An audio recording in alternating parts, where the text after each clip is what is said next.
요한복음 6장 67절에서 68절 말씀입니다. 예수께서 12 제자에게 이르시되 너희도 가려느냐? 시몬 베드로가 대답하되 주여 영생의 말씀이 주께 있사오니 우리가 누구에게로 가오리이까?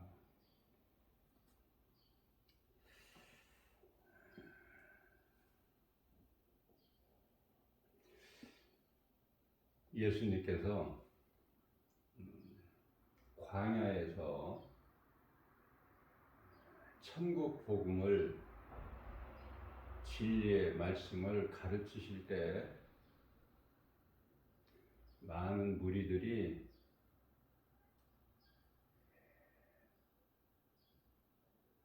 하나님 말씀을 들었어요.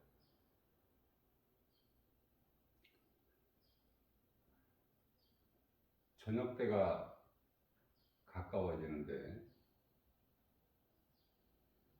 예수님께서 제자들에게 말씀하시기를 저들에게 먹을 것을 주라. 저들이 배가 고프겠구나. 다시 말하면 지금까지는 예수님께서 영혼의 양식을 주셨는데 제자들에게 말씀하신 것은 이제 육의 양식을 주라고 말씀하시는 것이죠. 그런데 제자들이 아무것도 없는 이 빈들 광야에서 우리가 무엇으로 어떻게 저들에게 먹을 것을 주리까? 그렇죠?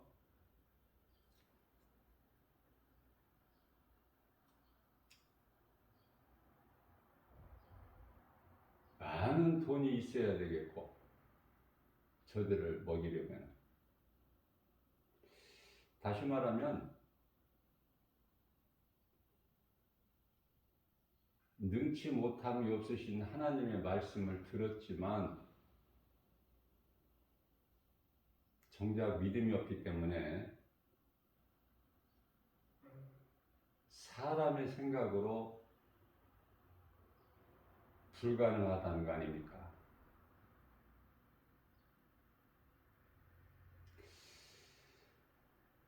그러는 가운데 안드레가 한 소년의 도시락을 가지고 예수님께로 나오죠.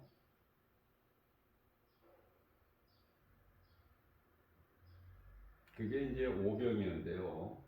보리떡 5개와 물고기 2마리.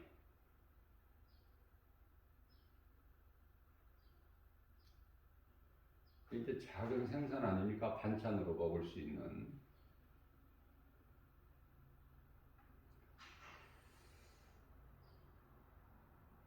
예수님께서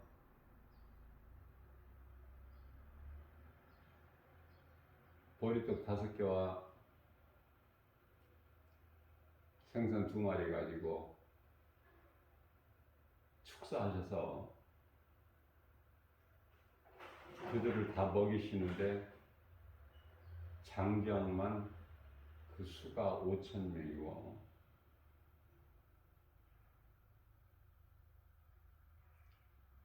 어린아이와 노인과 여자아들까지 하면은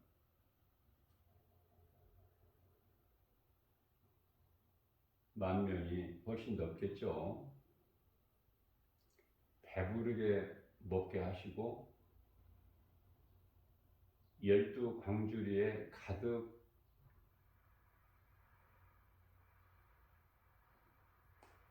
차게 남는 그런 기적을 보여주신 거예요. 그래서 그들은 이제 만족하면서 각자 자기 집으로 갔죠. 성경에 기록되어 있지는 않지만 그들이 가면서 내일 우리가 예수님께로 또 나오자. 뭐 다른 거 할 일이 있느냐? 예수님께 나오면 먹는 문제가 해결되어 버리지 않느냐? 아마 그렇게 이야기를 한 것 같아요. 다음 날 새벽같이 이른 시간에 예수님을 찾아오는 거 아닙니까? 예수님은 건넌 마을에 가 계세요.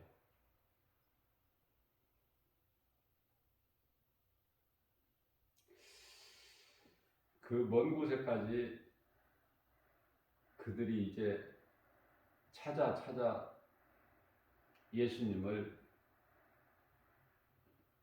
찾아온 거예요. 먼 길에.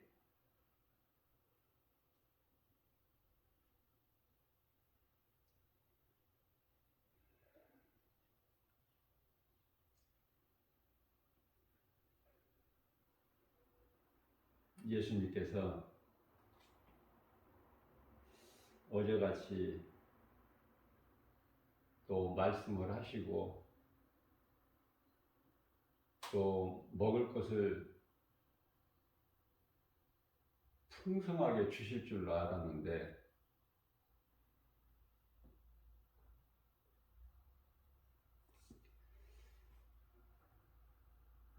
요한복음 6장 27절 말씀을 통해서 너희가 나를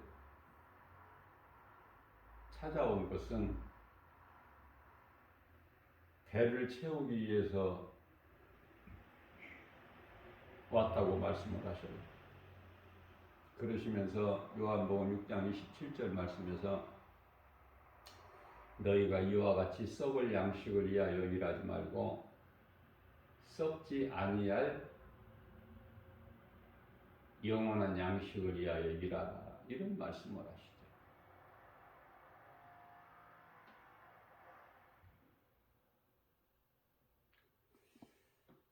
어제와는 다르게 먹을 것이 없는, 그래서 사람의 생각으로 되어지는 것이 없는, 그리고 알아듣지 못하는 영혼의 양식, 이런 말씀만 하시기 때문에 그들이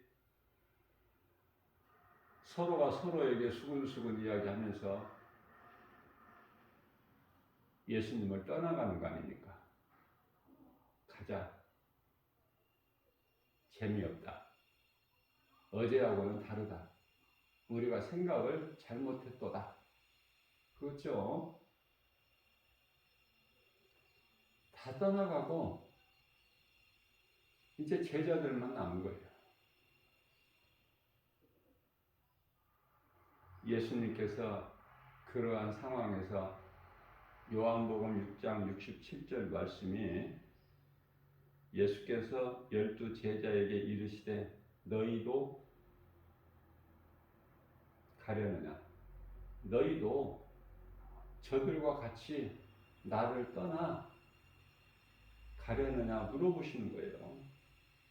68절에서 시몬 베드로가 대답하되 주여, 영생의 말씀, 우리가 영원히 사는 생명이 주께 있사온데 우리가 누구에게로 가오리까?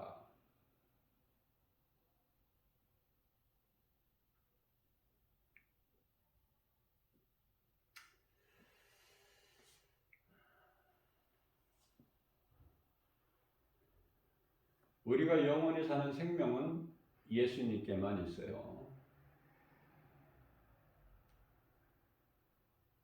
영원히 사는 생명이라는 것은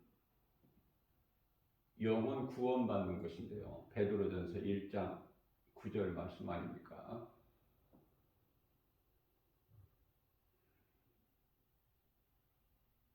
오늘날의 많은 종교타원주의자들이 있지만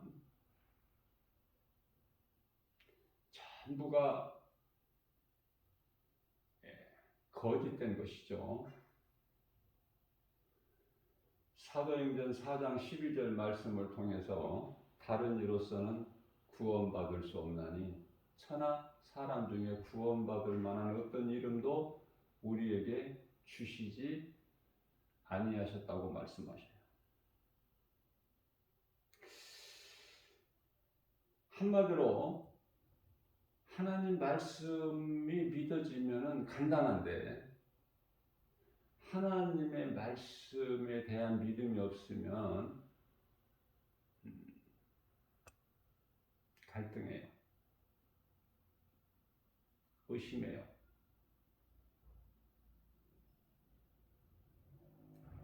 행함이 따르지를 않아요. 온전히 믿어지지가 않기 때문에.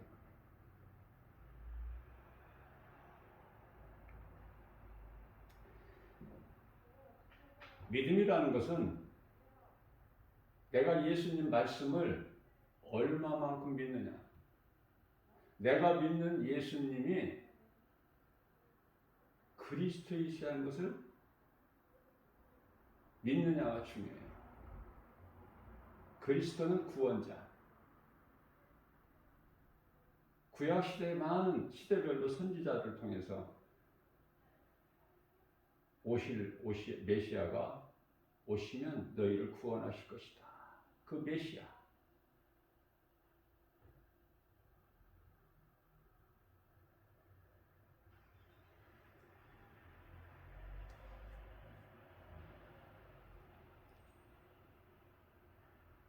무리들이 예수님을 떠나기 전에 하신 말씀으로 요한복음 6장 35절 말씀이죠.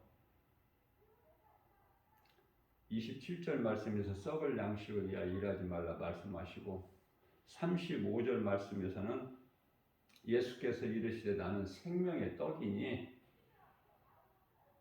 내게 오는 자는 결코 줄이지 아니할 터이요 나를 믿는 자는 영원히 목마르지 아니하리라 이 말씀을 하신 거예요. 그러니까 다 떠난 거예요.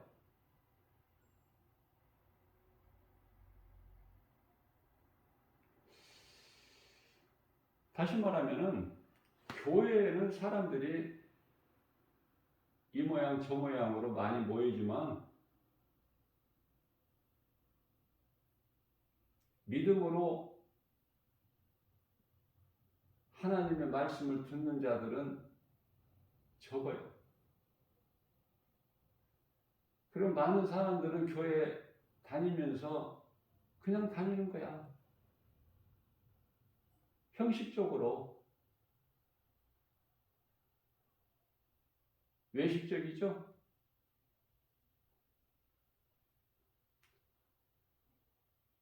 취미 삼아서. 바리새인들처럼 습관적으로. 그러나 정작 믿음은 없어요. 믿음이 없는 자에게는 하나님의 말씀이 그 사람 마음속에 들어가지를 않아.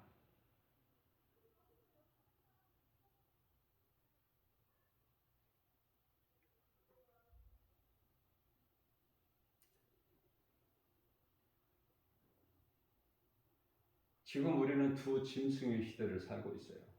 두 짐승의 시대라는 것은 이 두 짐승이 활동하는, 미혹하는 그 시대를 살고 있다고 합니다. 그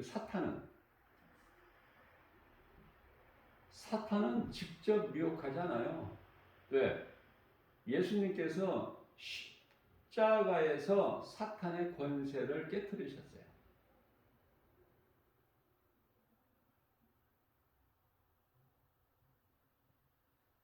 사탄의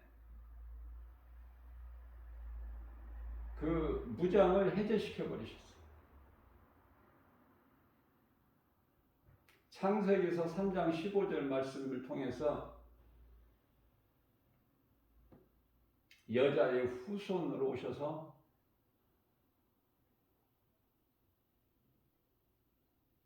사탄을 깨트려 버리셨어요. 머리를. 그게 십자가예요. 그래서 베드로후서 2장 4절 말씀에서는 예수님께서 범죄한 천사를 용서치 아니하시고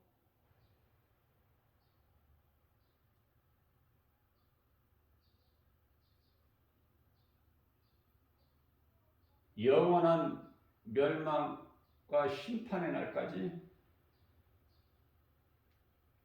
어두운 구덩이에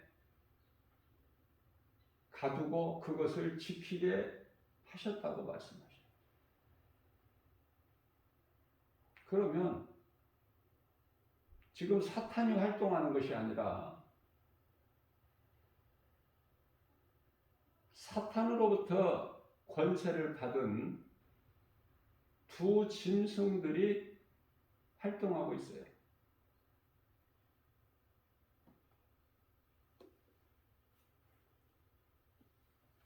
두 짐승들.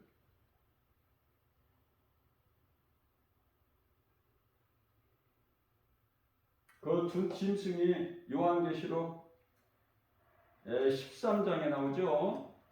요한계시록 13장. 처음 짐승은 바다에서 나오고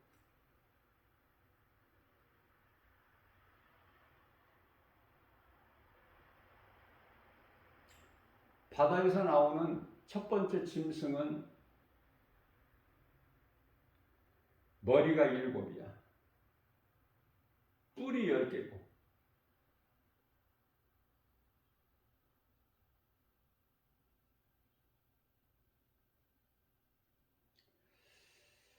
그 머리들에는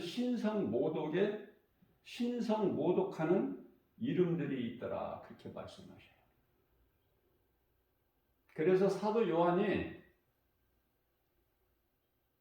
그 모습을 보니, 바다에서 나오는 그 첫 번째 짐승 모습을 보니 7머리 10뿔을 가진 그 짐승의 모습을 보니까 그 짐승은 요한계시록 13장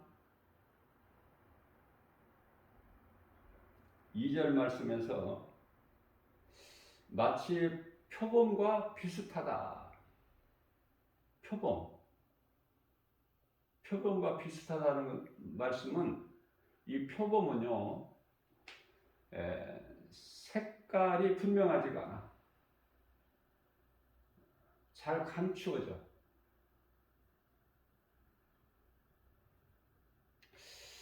그리고 그 발은, 짐승의 발은 곰발 같다. 곰발.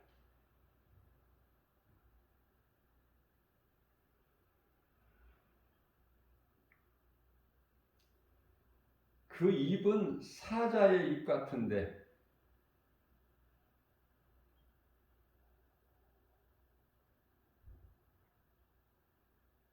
강한 힘을 가졌죠.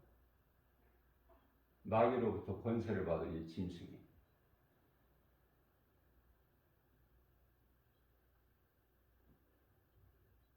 곰발 같아.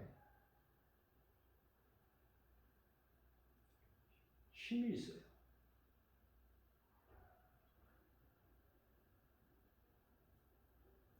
두 짐승은 사람이에요. 본래 짐승이 아니야. 근데 사탄으로부터 권세를 받아서 광명한 천사같이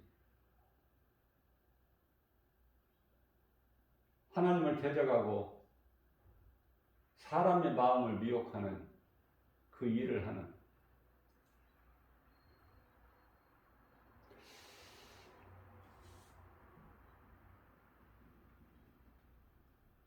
요한계시록 13장 11절 말씀을 보게 되면 두 번째 짐승이 땅에서 올라와요. 그런데 그 두 번째 짐승은 양같이 어린 양이죠. 우리 예수님을 상징하는 거잖아, 어린 양은.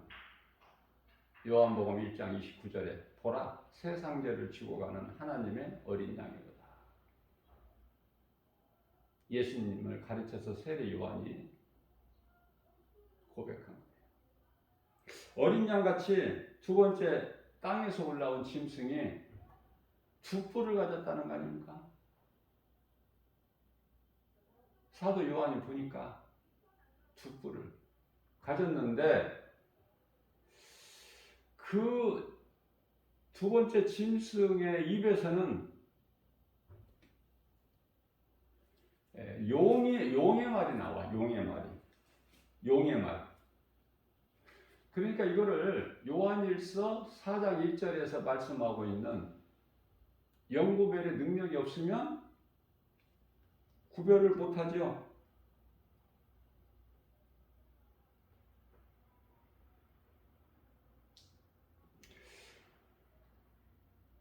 그리스도이신 우리 예수님은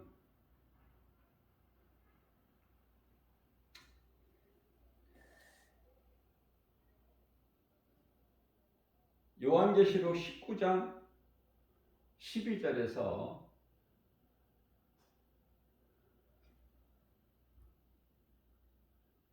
불꽃 같은 눈을 가지셨어요. 또 그리스도의 머리에는 많은 면류관이 있죠. 7머리 10뿔 그런 것이 아니라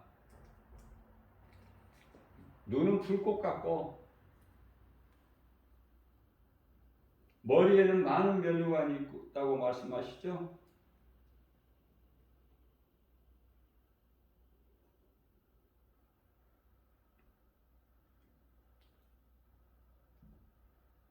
피 뿌린 옷을 입었어. 피 뿌린 옷. 3절에서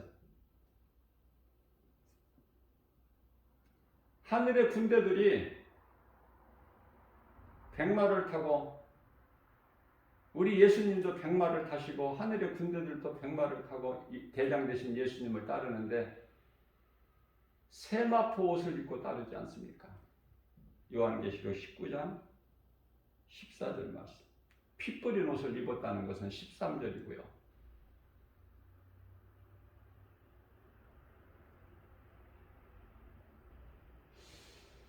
요한계시록 6장 1절 말씀을 보게 되면은 신발 탄 자가 나오죠. 그리스도같이 신발 타고 나타나. 그래서 이기고 활을 가졌다고 하죠. 우리 예수님은 그런 무기를 가진 것이 아니야.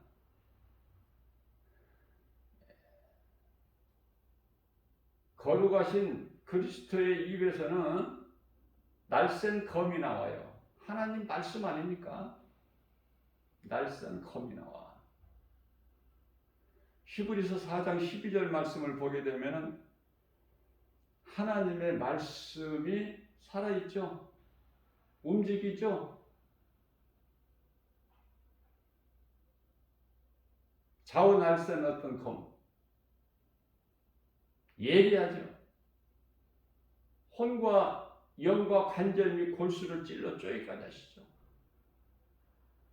그 말씀의 능력으로 믿는 성도들을 지키시고 보호하시죠. 생각까지도. 마음과 발걸음뿐만이 아니라 모든 것을 다. 그게 생명길로 인도해 주시는 거 아닙니까? 말씀의 능력이. 그렇기 때문에 우리 육안으로는 보이지 않지만 볼 수 없지만 믿음으로 사는 성도들에게는 하나님의 말씀이 이끌어 가시는 거예요. 인도하시는 거예요. 천사들을 통해서 보호하고 계시는 거예요. 대단하지 않습니까? 그래서 요한계시록 19장 16절에서는 만왕의 왕 만주의 주야 우리 예수님은. 이런 세상 임금들 왕 이게 아니야. 모든 것을 통치하시고 다스리시고 주관하시는 만왕의 왕 만주의 주라고 말씀합니다. 그러니까 믿음이 없고 말씀의 능력이 없고 영분별의 능력이 없으면은 10마리나 100마리나 신발 타고 나온 놈이나 적그리스도죠. 100마리를 타신 우리 예수님이나 이거 분별을 못하면 되겠습니까? 이게 말씀으로 깨어 있어야 돼요.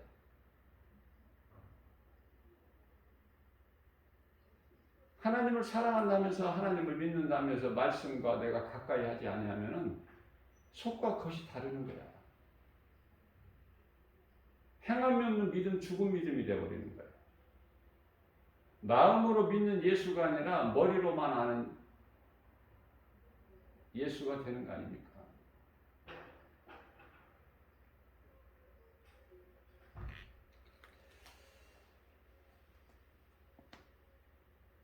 이 두 짐승은 사람이라는 것을 알아야 돼요. 미혹해요.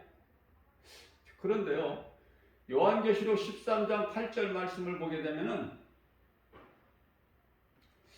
어떤 말씀이 기록되어 있냐면은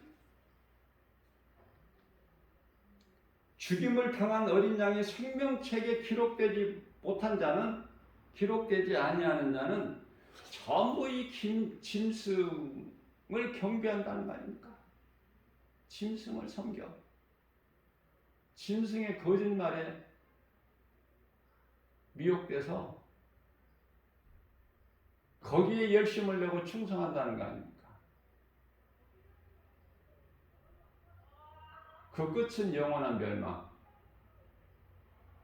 요한계시록 20장의 15절에 영원한 불못에 던져지는, 소위 말하는 요한계시록 21장 8절에서 둘째 사망에 이를 자들, 그 짐승을 따라서 짐승들.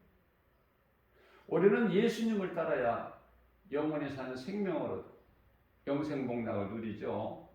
새 예루살렘 성에서. 근데 짐승을 따르면은 진리를 모르기 때문에, 진리를 모르는 자들이 짐승을 따라요. 그래서 요한계시록에 13장 16절에서 18절 말씀하고 있는 짐승의 표 666이니 지혜 있는 자들은 잘 보라. 짐승의 수는 666. 그런데 그게 짐승의 수가 사람의 수라는 거잖아요. 깨닫기만 하면 놀라운 영적 말씀이 기록되어 있는데, 짐승의 표 받지 말라는 것은 가끔 우리가 팻말을 들고 다니는 사람을 통해서 보지만은 짐승의 표 666이라는 것이 안 좋은 것이라는 건 알지만 알아야지 뭐를. 짐승의 표 666이라는 게 뭔지를 알아야지 받든지 안 받든지 알아야지. 가르쳐주는 자들이 없습니다. 받지 말라고 하는데 아무것도 모르는 사람들이 어떻게 뭘 받고 안 받고가 있어요. 모르게 다 속는데. 고린도후서 6장 11장 13절에서 광명한 천사같이 와서 미혹하는데 어떻게 안 당할 사람이 있어요? 그게 문제란 말이에요. 그게 마지막 때. 짐승들은요, 쉬지도 않고 활동을 해요. 그런데 믿는 성도들이 뭘 알아야지. 그러면 성도들이 뭐 잘못했어요? 성도들은요, 제가 보기에는 너무 순진해.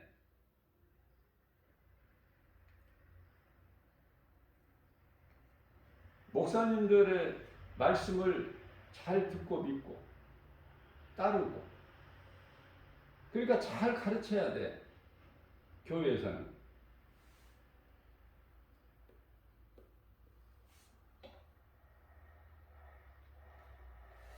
오직 진리의 복음만 가르쳐야 되죠.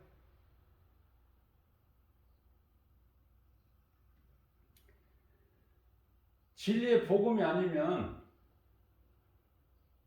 성도들이 건강한 신앙생활을 할 수가 없고, 건강한 신앙생활이 아니면은 그 믿음이 자라지를 못해요. 고린도후서 11장 13절이죠. 앞서 말씀 전한 대로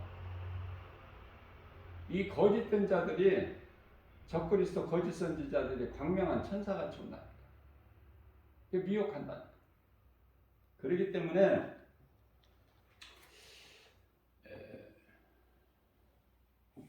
디모데전서 4장 1절 말씀에서는 그 영분별의 능력이 없어서 거짓말의 미혹에 속아서 미혹하는 자들, 그 귀신의 영을 따라갈 자들이 많다고 그러잖아요. 마지막 때.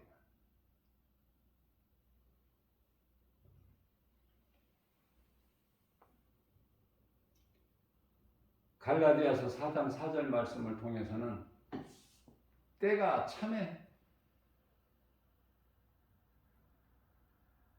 하나님께서 그 아들을 보내사 여자에게 나게 하시고, 이게 여자의 후손이죠. 우리 예수님이 여자의 후손으로 오셨잖아.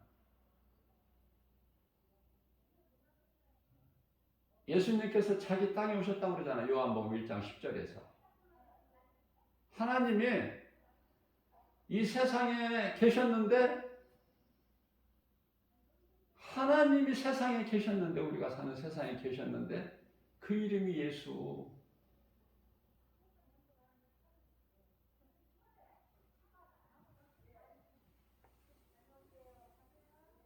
율법 아래로 오셨어.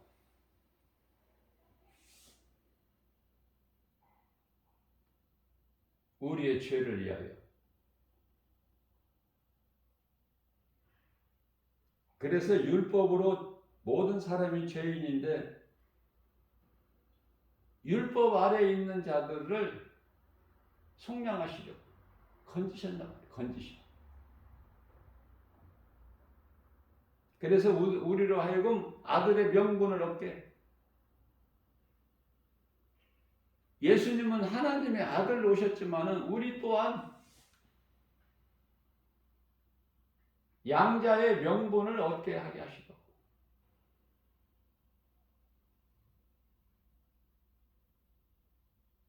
그래서 우리가 하나님을 아버지라 부를 수 있는 거야.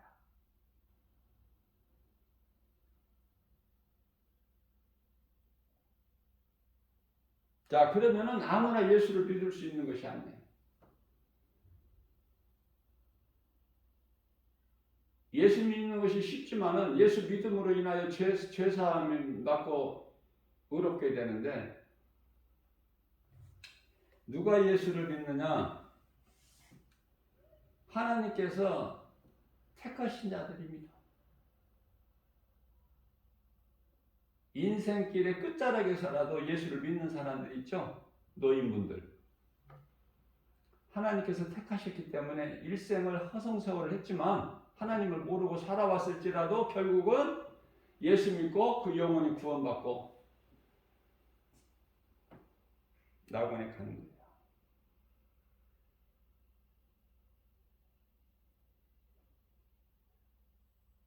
하나님께서 택하신 자들은 다 그 나라의 백성들로 구원하시죠. 마태복음 1장 21절에.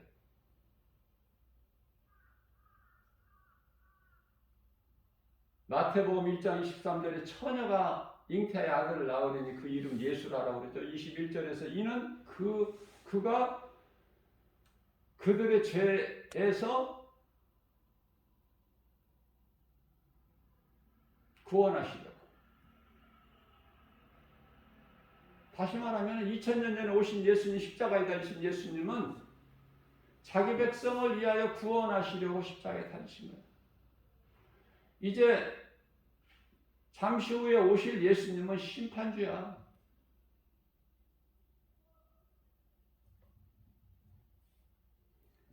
대표적인 말씀으로 로마서 8장 30절 말씀에서 미리 정하신 자가 있어.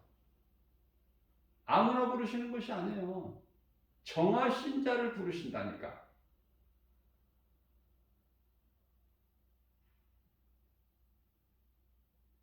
예수님의 제자들도 정하신 자를 부르시는 것이지 아무나 그냥 부르시는 것이 아니에요.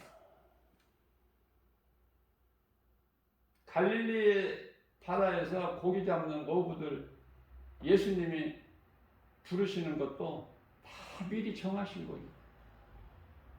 그들을 찾아가시잖아. 고기 잡는 현장까지 찾아가시잖아. 바닷가에까지. 그래서 나를 따르라 그러시죠. 그들이 따르잖아요. 따를 수밖에 없잖아요. 정해진 거기 때문에. 근데 정하시지 않는 자는 부르시지도 않으시지만은 부르신다 해도 안 따라. 따랐다가도 다 떠나가 버려요. 아, 여기는 내가 가는 길이 아니구나. 번지수가 아니구나, 나는. 다 스스로 떠나가.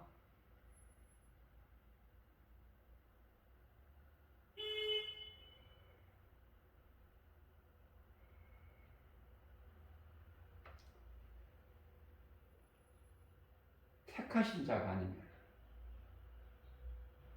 부르시지 않아. 그래서 미리 정하신 자들을 부르시는 거예요.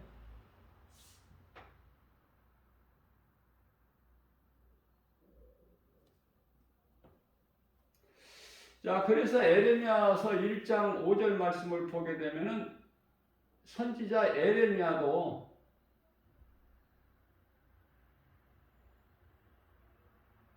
정하신 자기 때문에 부르신 거야, 에레미야. 그 어린아이 에레미야. 나는 아직 어린아이로서이다.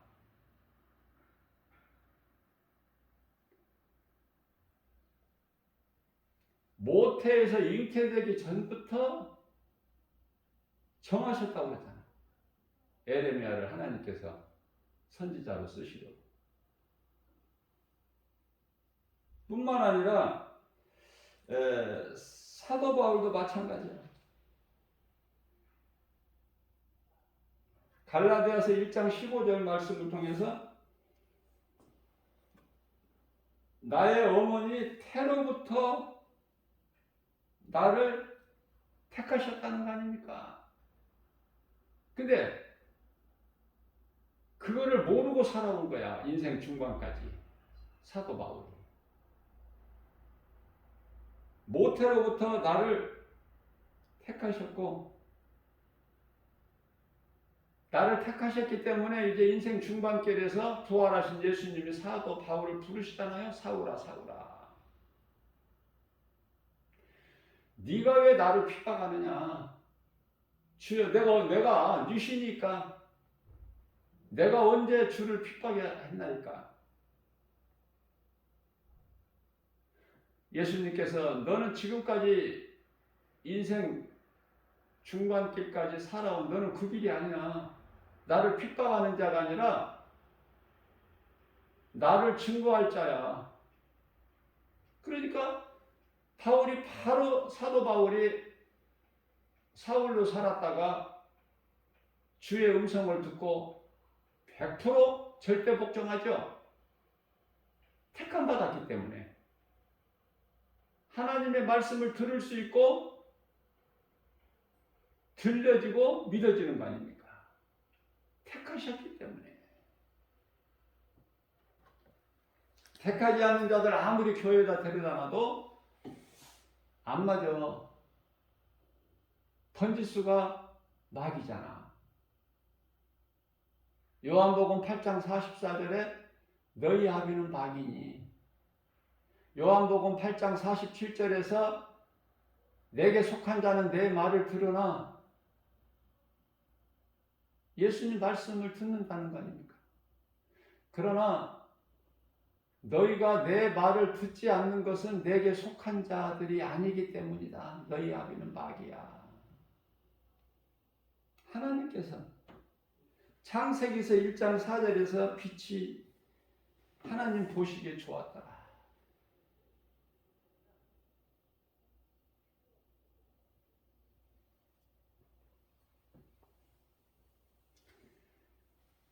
여기서 빛은 예수 그리스도.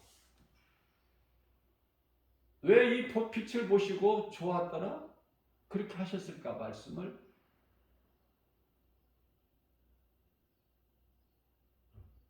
아들로 오신 예수 그리스도이기 때문에. 마태복음 3장 17절 말씀이지. 하늘로부터 소리가 나기를 너는 사랑하는 아들이라 내가 너를 기뻐하노라. 변화산에 오르셔서 베드로, 요한, 야고보 데리고 오르셨을 때 같은 말씀에 마태복음 17장 5절에서 하늘이 열리고 음성이 들리는데 이는 내 사랑하는 아들이요 내 기뻐하는 자라. 너희는 그의 말을 들으라.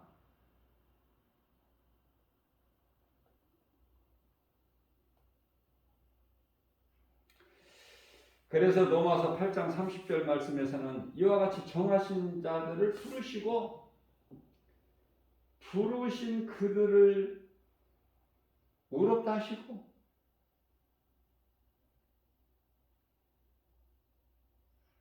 죄 가운데 살았지만 예수 그리스도를 통해서 죄 사함 받고 죄 문제가 해결돼서 죄에서 자유하고 깨끗하게 되잖아요.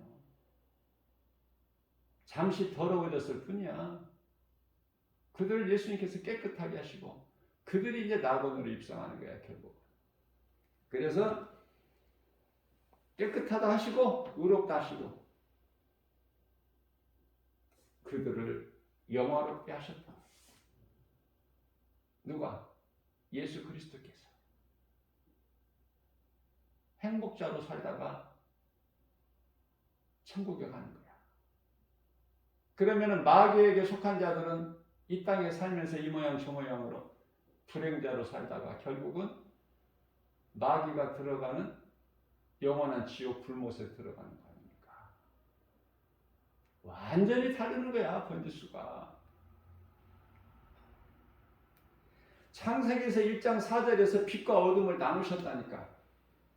빛과 어둠을 나누셨어요. 그래서 빛에 속한 자녀들이 있고 어둠에 속한 자녀들이 있으니 요한 3서, 요한 1서 3장 10절 하나님의 자녀가 있고 사탄의 자녀가 있다니까. 에레미야서 21장 8절에서는 생명길이 있고 사망길이 있고 생명길은 빛의 자녀들이 가는 거야. 사망길은 사탄의 자녀들이 가는 거야.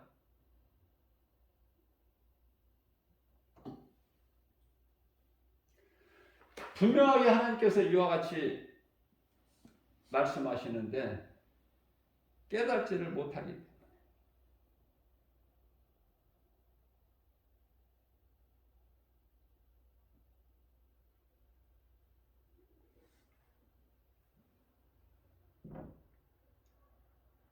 이사야서 45장 7절 말씀을 통해서 나는 빛도 짓고 어둠도 창조하고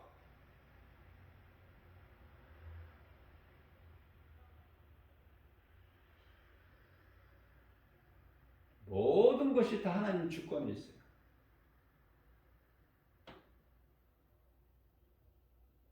예수님께 하나님이신 예수님이 아들로 오신 것은 인간으로 오시기 위해서 아버지가 있어야 되기 때문에 영원전부터 십자가를 예정하신 거야. 제가 여러 번 강조했지만 요한복음 17장 5절 아버지 예수님께서 아버지 내가 영원전부터 아버지와 함께 있었나이다.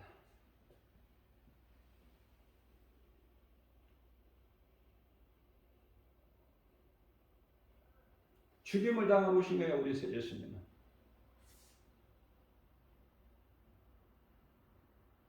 십자가를 예정해 주신 것을 모세에게 보이셨어요. 예수님 오시기 전에 1500년 전에 모세에게. 신명기서 21장 23절. 또 그리스도 예수님께서 오시기 1000년 전 시대에 살았던 다윗에게도 시편의 22편 1절에서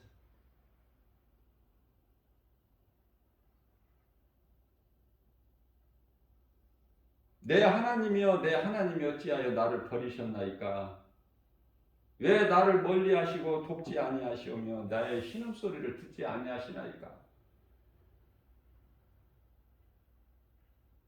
예수님이 십자가에 달리셔서 절규하는 그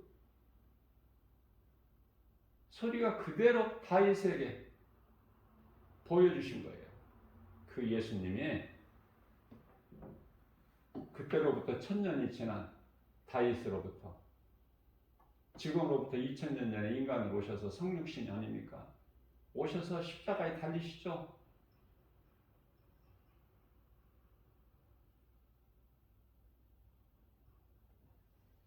마태복음 27장 46절에서 똑같은 말씀을 하시는 거예요.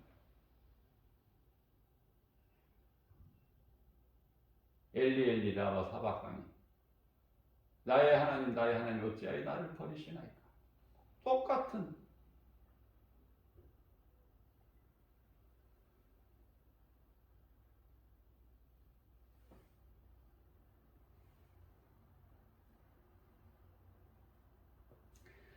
이사야서 45장 18절 말씀을 보게 되면은 땅을 지으셨어. 누가? 하늘을 창조하신 예수님이 땅도 지으셨어.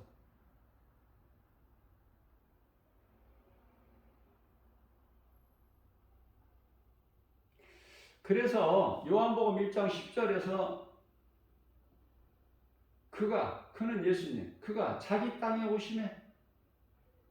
오셨다니까. 땅에 하나님이, 창조자 하나님이, 하늘을 창조하신 하나님이 땅도 지으셨는데 그 하나님이 땅에 오셨어. 자기 땅에 오셨으나 영접을 하지 않죠. 왜 영접을 안 해요? 요한복음 3장 19절에 빛을 오셨으나 그리스도께서 어두운 세상에 죄인들을 구원하시려고. 그런데요, 어둠을 더 사랑해 빛보다. 어둠이 좋아서 안 믿는 거야, 예수를.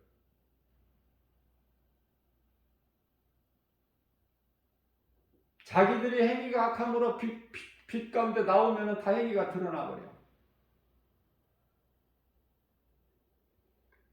하나님의 말씀, 복음의 능력, 예수 그리스도의 빛 앞에 나오지를 않아. 나올 수가 없어.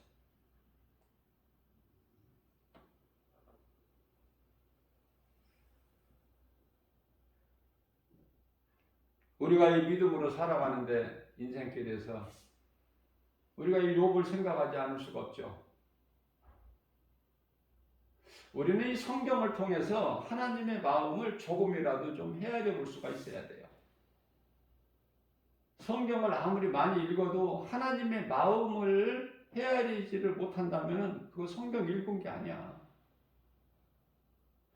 하나님의 말씀을 읽으면서 들으면서 하나님의 마음이 어찌 하셨을까? 하나님께서 왜 이런 말씀을 하셨을까를 생각할 수 있어야 돼요. 그런 자에게 믿음을 주셔요.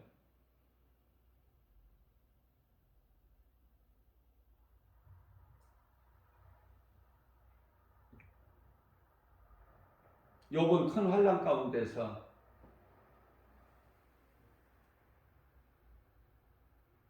욥보다 더 큰 환난을 당하는 자가 있을까요?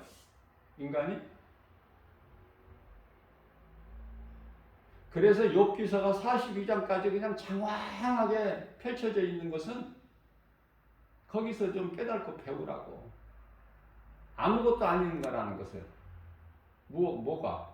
어떤 인생이? 하나님 은혜 없이는 아무것도 아닌 존재라는 거. 이걸 깨닫게 하시라고.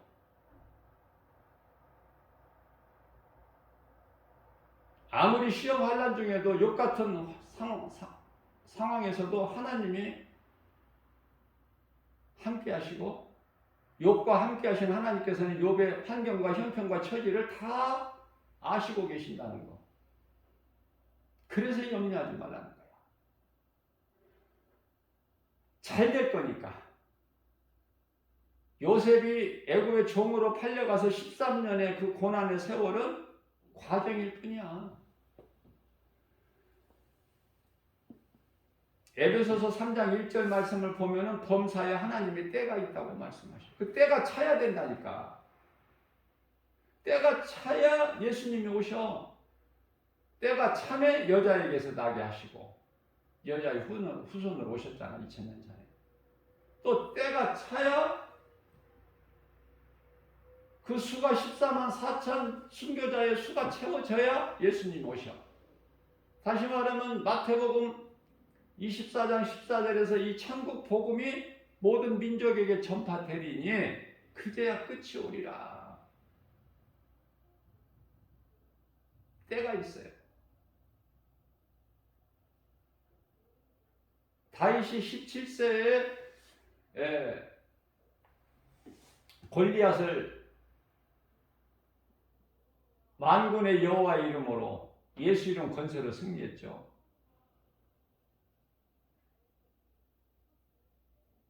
그러나 도망길에 계속 도망길이야 고난이고 환난이고 핍박이고 사망의 음침한 골짜기 길이라고 하잖아.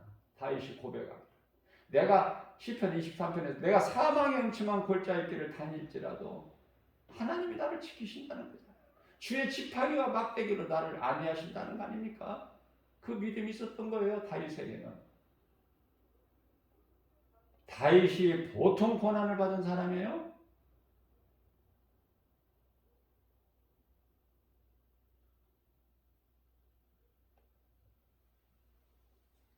그러한 다윗도 욥과 같이 그러한 환난 가운데 있었지만은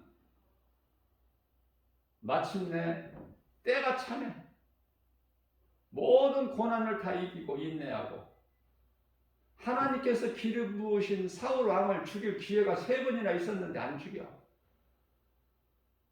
하나님께서 기름 부으신 자를 어떻게 내가 죽이냐?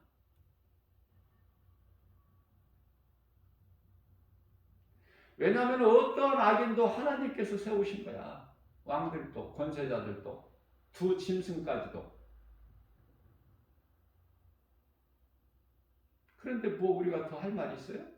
우리 생각을 내세울 수가 있어요? 우리가 판단할 수 있어요? 로마서 2장 1절에 아무도 판단하지 말라고. 하나님께서 세우신 권세자들에게 순종해야 돼. 복종.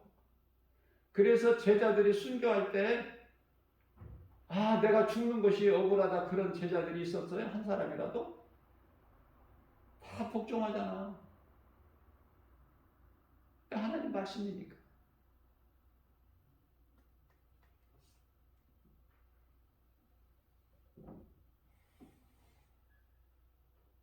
그러나 많은 사람들이 내 힘으로 사람의 힘으로 문제를 해결하려는 사람들이 얼마나 많아. 나라를 변화시키고 새로운 세상을 만들고 좋은 세상 만들어서 오래오래 살기를 원하고 귀신에게 속는 거야 이거. 하나님 말씀 진리의 복음이 없이는 전부가 다 귀신 거짓말에 속는 거라니까. 인생 사는 자체가.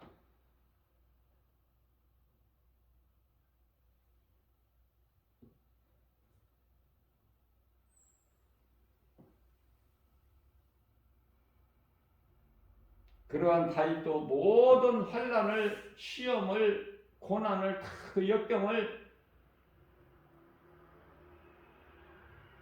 하나님 말씀 능력을 통해서 통과하고 요셉과 같이 13년이라는 고난 도망자의 그 13년이라는 세월을 통해서 때가 차면 다윗이 이스라엘 왕이 되는 거야. 30세. 그래서 다윗이 70세에 죽죠. 그 40년 동안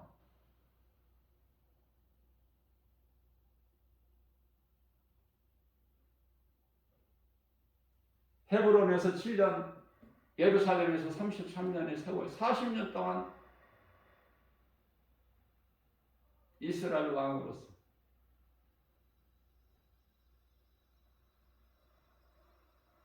어디 아픈 데가 있어서 병들어 죽은 게 아니야. 다윗은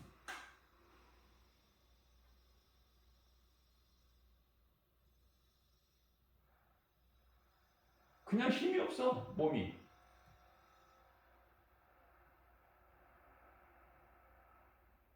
병들면은 고통이죠. 근데 다윗은 그런 고통이 없이 그냥 힘이 쇠해져서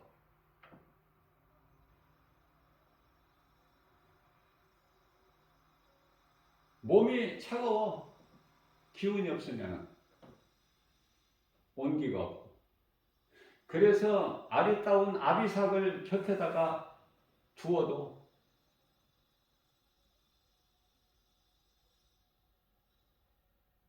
하나님께서 사랑하시기 때문에 하나님을 기뻐하신 다윗에게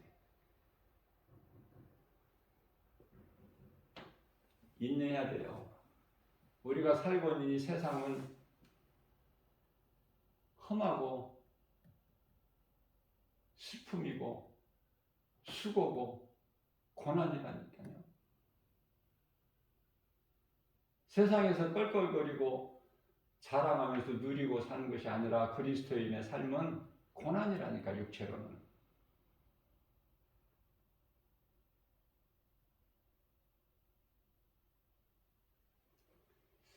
우리는 속사람이 잘되고 강건하는 것이죠.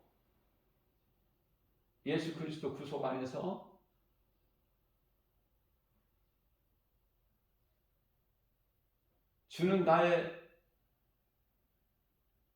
예수님은 나의 주, 나의 하나님으로 믿는 믿음으로 속사람이 강건해지는 것이지 겉사람이 잘 되는 게 아니야.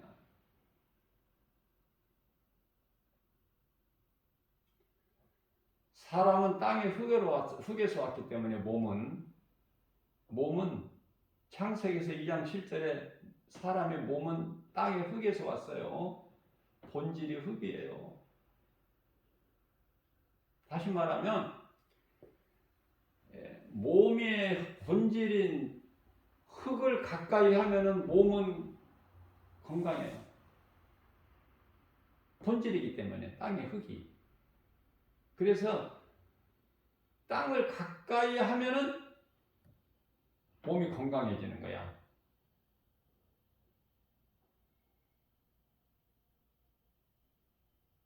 몸이 아픈 사람들도 땅을 가까이 해서 치료가 많이 되죠. 땅을 가까이 한다는 건 뭐예요?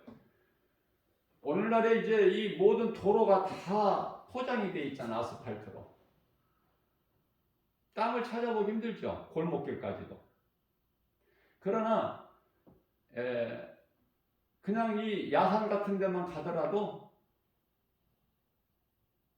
산길이 뭐 아스팔트로 포장되어 있나요? 도로같이? 그냥 자연적인 흙이야. 많은 나무들이 있고 새들이 지저귀고 계곡에 물이 흐르고 하나님께서 지으신 아름다운 모든 세계, 그 속에서 하나님의 섭리를 발견할 수 있어야 돼. 그리스도인들은 찬란한 햇빛과 쉬는 물소리와 그 쉬는 물 가운데에서 또 그 물고기나 살아있는 거, 또 새들이 여러 가지 새들이 지저귀는 거, 땅에서 열심히 일하는 개미를 보면서까지라도 하나님의 섭리, 피조물이 알 수 없는 하나님의 오묘한 섭리. 그래서 이 등산을 좋아하는 사람, 이 산행을 좋아하는 사람들은 건강해요. 몸이. 보통 나이가 전부 80대더라고. 거의가 다. 산을 좋아하는 사람들은 그만큼 건강해. 무슨 말씀을 전하려고 하느냐면은 이와 같이 몸의 본질은 사람의 몸의 이 본질은 땅의 흙같이 흙을 가까이 하면은 몸이 건강해져요.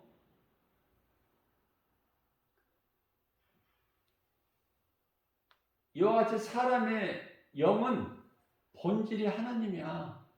땅의 흙이 아니라 하나님. 그렇기 때문에 우리가 천국에서 영원히 영생복락을 누리는 것은 영이지 몸이 아니에요. 몸은 다 썩어서 땅의 흙으로 돌아가야 돼. 몸 안에 있는 이 우리가 육으로 볼 수 없는 영이 있어요. 그 영으로 들어가는 거야, 천국에. 우리 예수님은 영이셔요. 에베소서 4장 24절에. 그래서 예수님께서 요한복음 6장 63절에서 살리는 것은 영이니 육은 무익하니라 이렇게 말씀하셨죠. 잘 깨달아야 돼요. 영적 교훈이 너무 크니까 이 메시지가 하나님 말씀이. 말씀을 듣고 깨달을 자는 복 있는 사람이야. 왜냐하면 깨달은 자에게 자꾸 더 주시고 더 주시거든. 더 알게 하시고 더 깨닫게 하시고. 그래서 그 기쁨이 있는 거야. 다윗에게는. 주의 말씀이 시편의 119편의 103절에서 내 입의 꿀송이보다 더 단아이다. 하나님의 말씀이 그렇게 달다는 거야. 다윗이. 그것을 하나님께 고백할 때 하나님 기뻐하시겠어? 안 기뻐하시겠어요?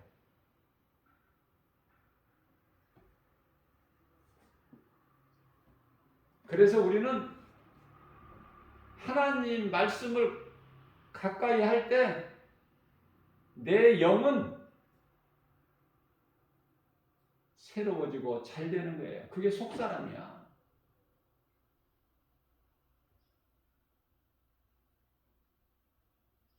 우리는 속사람이 잘 돼야 돼요. 예수를 믿어도 다 몸은 썩어서 땅의 흙으로 돌아간다니까.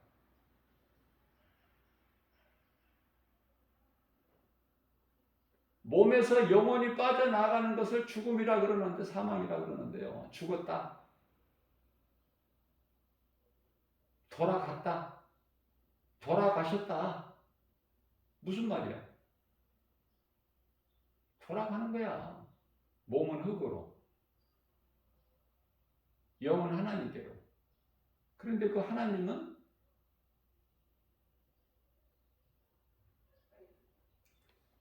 모든 자가 부활되는데 요한복음 5장 29절에서 생명의 부활이 있고 심판의 부활이 있다고 말씀하셔요. 첫째 부활로 생명의 부활이 돼야지 생명의 부활에 참여하는 자는 복이 있다고 말씀하시죠. 그런데요, 심판받고 마귀가 들어가는 영원한 지옥 불못에 던져지기 위해서 부활된다. 이게 이제 요한계시록 21장 8절의 둘째 부활이야. 둘째 사망. 한 번만 죽어야 돼. 히브리서 9장 27절에서 말씀하신 것 같이. 한 번 죽는 것은 사람에게 정해진 거야. 그러나 그 이후에는 누구나 죽는 것은 한 번 죽는 것인데 그 이후에는 심판이 있는데 심판을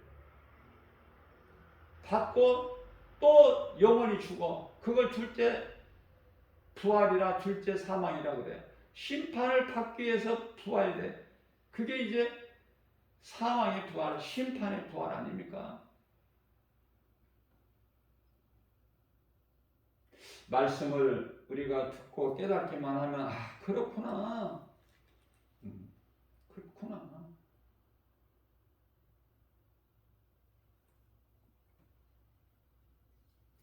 세상에서 세계적으로 일어나고 있는 일들도 우리가 뉴스를 통해서 볼 때 아 그렇구나. 근데 하나님을 모르는 사람들은 이상하다. 왜 이런 일이 있어야 되는가? 그것은 간단하게 말하면 고린도후서 4장 16절에서 말씀하고 있는 겉사람과 속사람이 있다는 것. 몸이 있고 겉사람은 몸 안에 있는 속사람은 우리 영.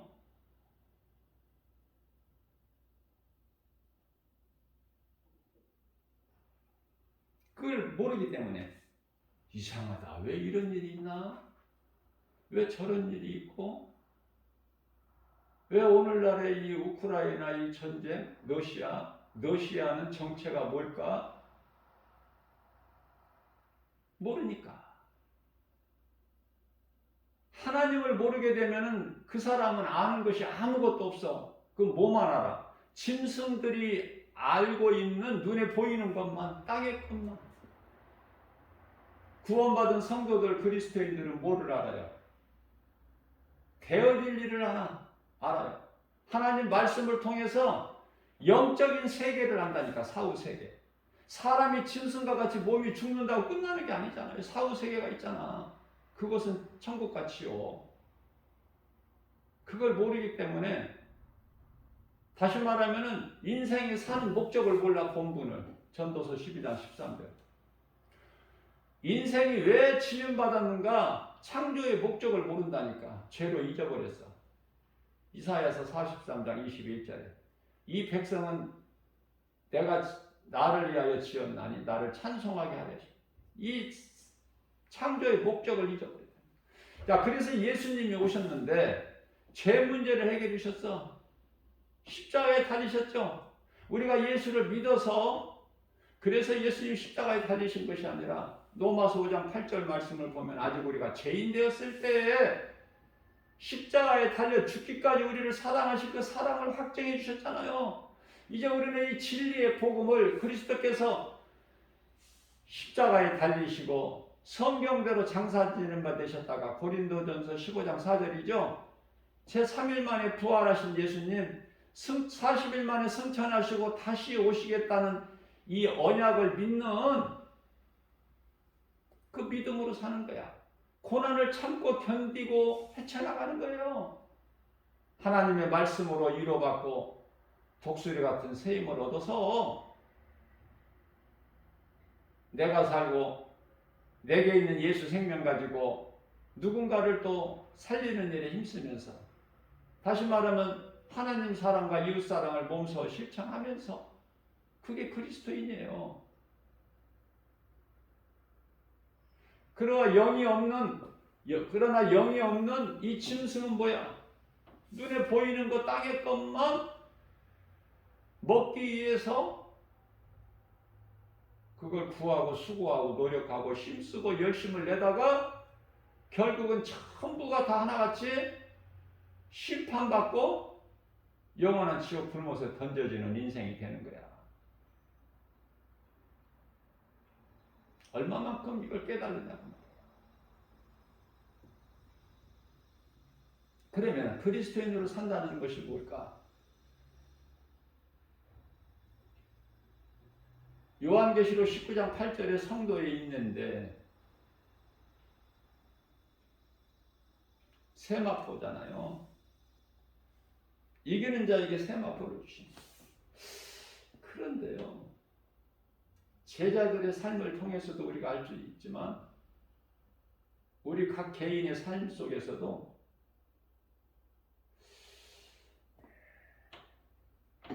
환난과 고난이 있다니까. 그러니까 이 땅에서 오래오래 사는 것이 그게 복이 아니야. 살 만큼 살다가 가야 되는데 어떻게 사느냐, 이게 중요한 거야. 하루하루를 어떻게 사느냐.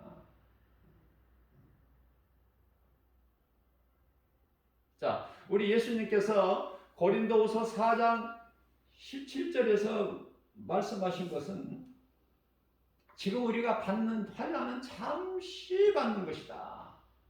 지나가는 거야.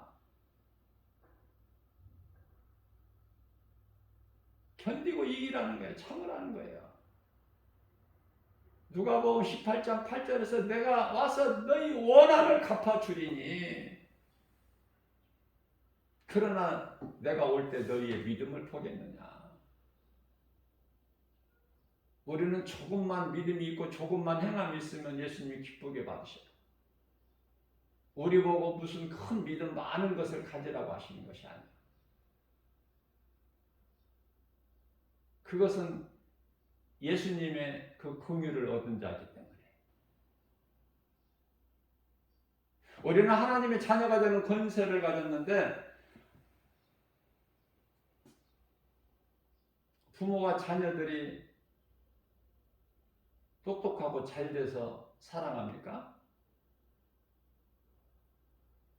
내가 낳았기 때문에 끊을 수 없는 그 사랑이 있잖아. 자식이 부족하면은 더 애착이 가고 사랑이 가는 것 같이. 우리 예수님께서도 우리가 부족하기 때문에 한순간도 우리를 놓칠 수가 없어. 관심을 가지시고. 그래서 사도 바울이 고린도후서 12장 9절에서 내가 약할 때 강합니다. 내가 약한 것이 내가 자랑할 것이구나. 왜? 내가 사는 자체가 하나님의 은혜이기 때문에 자랑할 것은 예수 그리스도 십자가. 갈라디아서 6장 14절. 그걸 깨닫게 되는 거예요.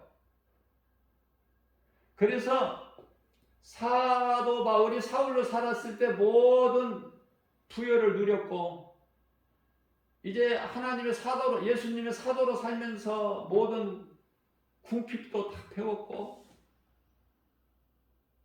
모든 걸 다 배웠다고 그러잖아요. 그러니까 물질이 좀 없는 것으로, 부족한 것으로 원망불평합니까? 오히려 사도 바울은 예수님을 만나고 나서 내게 있는 지식과 지혜와 모든 나의 물질과 모든 것 다 배설물로 버려버렸다고 그러잖아요. 빌립보서 3장 8절 말씀을 통해서. 우리는 사도 바울의 신앙을 본받아야 돼요. 다윗의 신앙을 본받아야 돼요. 믿음의 선진들의 신앙을. 하나님께서는 믿는 자들 모두에게 각각 성령의 은사를 다르게 주셨죠. 여러 가지 은사를 또 받은 자들도 있지만, 그래서 우리는 내게 능력 주시는 모든 것이 다 은사지 내가 자랑할 것이 아니야. 예수님 영광만 드러내야 돼. 주님이 주시는 은사를 통해서. 그죠? 사도 바울이 내가 다른 사도들보다 더 열심히 내가 수고했지만은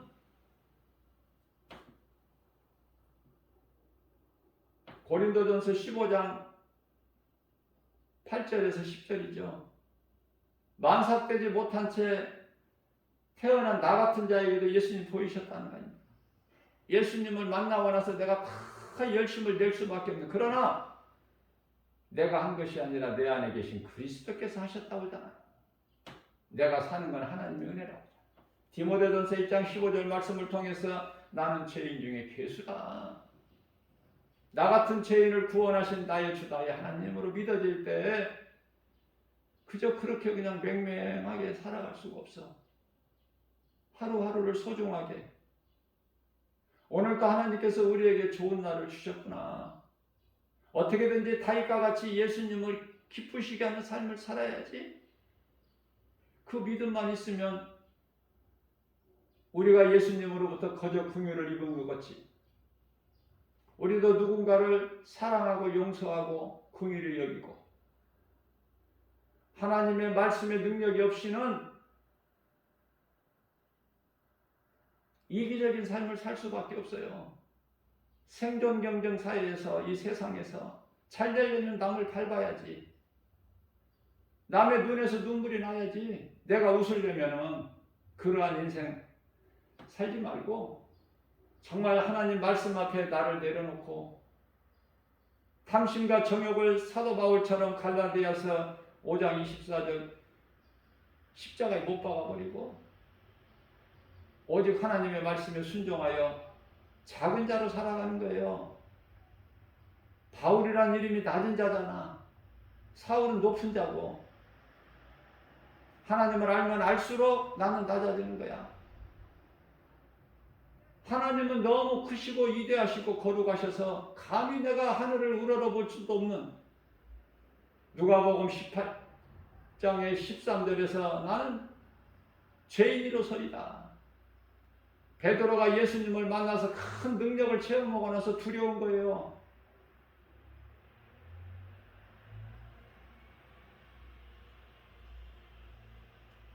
예수님, 주님 나를 떠나소서, 나는 죄인이로서이다.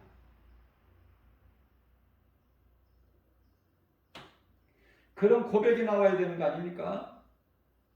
내가 그리스도인이라면은, 구원받은 성도라면은 이러한 믿음에서 신앙 고백이 나와야 되는 거예요.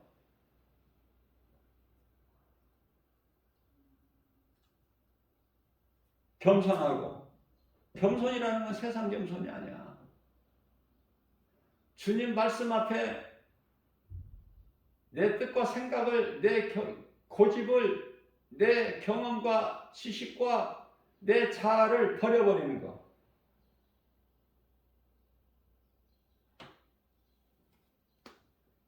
그래서 베드로가 누가복음 5장 5절에서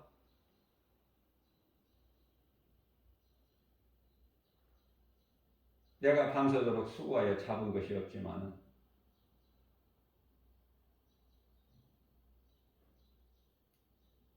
선생님 말씀에 의지하여, 선생님이 이제 나의 주가 되는 거야. 나의 하나님이 되고, 말씀에 순종하여 내가 그물을 내려, 말씀에 의지하여 내가 그물을 내리리다 하니까 힘이 잡은 고기가 많지만 끌어올릴 수 없어. 그물이 찢어져.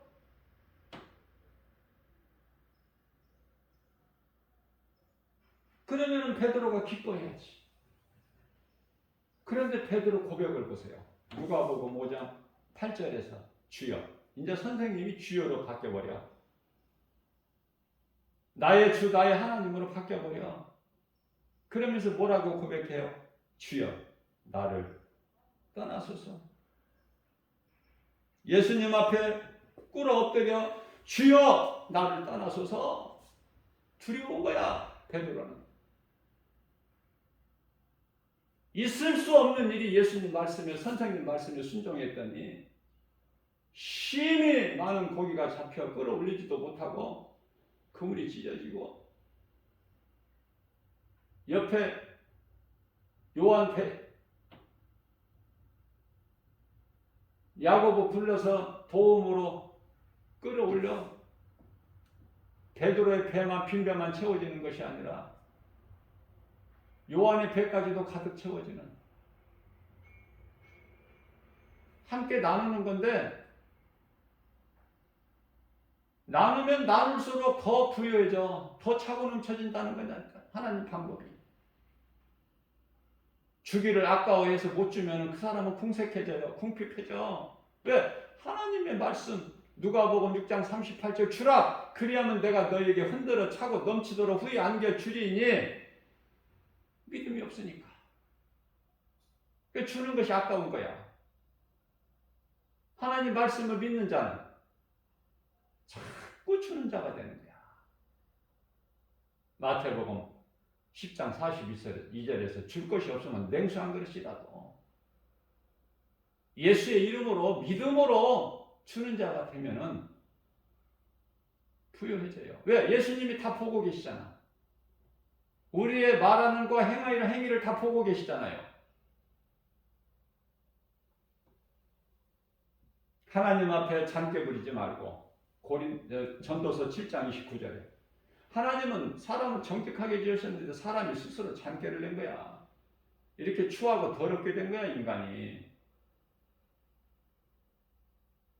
죄로 인하여 하나님을 잊어버려서. 그러한 죄인을 구원하러 오셨고, 믿는 자들을 깨끗하게 하셨고 의롭다 하시니 하나님 은혜 아닙니까? 주여 나를 떠나소서 나는 죄인이로소이다. 우리는 이 고백을 해야 돼요. 예수님이 가장 기뻐하시는 거야. 주여 나는 죄인입니다. 나 같은 죄인을 살리신 나의 주 나의 하나님. 그 세리의 기도도 똑같은 거야. 주여 나는 죄인이로소이다. 겸손한 마음으로 하늘을 감히 우러러보지도 못하고 오늘도 이러한 믿음으로 세상 따라 사는 것이 아니라 세상의 눈에 보이는 여러 가지 환경을 하나님 말씀 복음의 능력으로 이기고 예수 이름으로 승리하고 나가는 저와 여러분들 되시기를 주님의 이름으로 축복합니다.